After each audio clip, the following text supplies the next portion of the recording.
Right, I'm going to show you how to harvest some ink from old inkjet cartridges. Different types. Syringe and needle. This is a syringe that's got a blunt-ended needle on the end of it, so I'm not going to stab myself. That's not a good idea. This is a standard brother cartridge, and I've got a fake one, for want of a better word. There's often a lot of ink left in these things, so I'm harvesting them so that I can make sprays. The back, you can either take that front piece off or this, it unclips there, and then you just have to use tools to persuade it.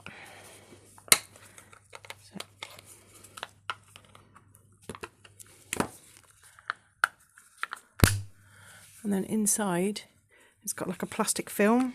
It's quite tough.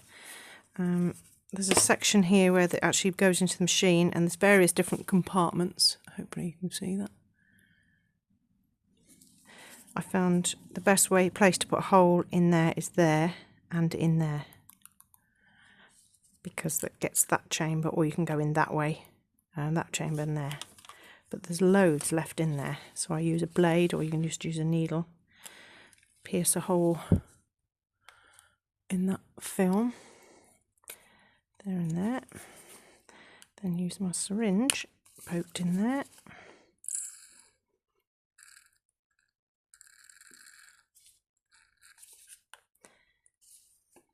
and in that.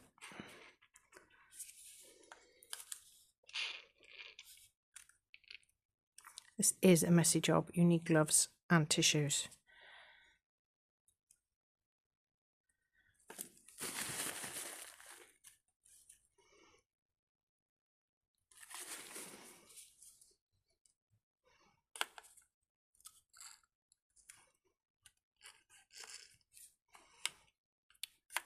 Suck all the good stuff out.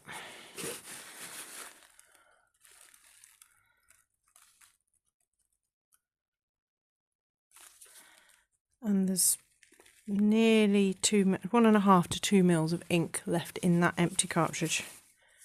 And I can use that and dilute that down with some water, add a bit of alcohol just to stop any bacteria growing, and the money I paid out for this ink I will now be able to use fully.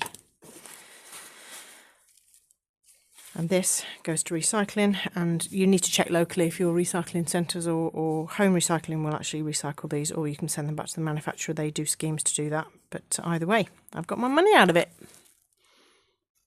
So I harvested my ink, I put it into a little spray bottle, I've added a little bit of water. I'm just going to add a bit more just to dilute this down. It is going to be a sarong solution.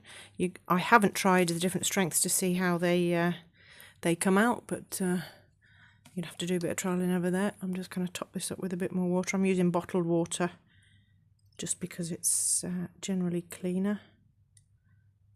So I've topped that almost up to the top. And then I've got some isopropyl alcohol, or you could use vodka. Wouldn't hurt much. And I'm just going to put a little splosh in there just to keep any bacteria under control. And it does that if you use the right lid. Under control. And there I have my spray. You could technically use pure alcohol with your ink and then make your own alcohol inks. But in Ireland, isopropyl alcohol is too expensive for me to do that. It's probably cheaper to use vodka. So spray. There you go. And you can use that on your projects. Use that to dye your own papers. Do what you normally use your sprays for. So I've harvested all my ink. I now have 3 bottles of the standard colours. I've got a spare one because I had 7 mils of the blue ink out of my cartridges, and I've left this one a bit stronger so that I can use it for other different things. But I now have 3 sprays I can use. Hope that's helpful.